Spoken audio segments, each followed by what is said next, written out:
नमस्कार बाळांनो, चला बाळांनो आपण करूया नेहमीप्रमाणे कॅलेंडर वाचन।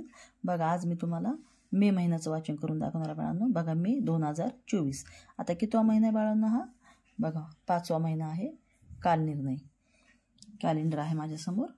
बघा आता प्रथम बघूया आठवड्याचे वार। बघा रविवार, सोमवार, मंगळवार, बुधवार, गुरुवार, शुक्रवार आणि शनिवार। बघा आठवड्याचे 7 वार। आणि आता आपण बघूया रविवार किती आलेत या महिन्यामध्ये? 4 1 2 3 4 बघा 5 12 19 26। नंतर बघा बाळांनो सोमवार किती आलेत? सोमवार सुद्धा 4 आले आहेत। 6 13 20 27। मंगळवार बघा 7 14 21 28। मंगळवार सुद्धा किती आलेत बाळांनो? 4। बुधवार बघा 1 8 15 22 29 बघा बुधवार 5 आलेत बाळांनो। गुरुवार बघा 2 9 16 23 30 बघा गुरुवार सुद्धा 5 आले। शुक्रवार बघा बाळांनो 3 10 17 24 31 बघा शुक्रवार 5 आलेत। आणि शनिवार बघा 4 11 18 आणि 25 बघा शनिवार किती आलेत बाळांनो? 4 आलेत।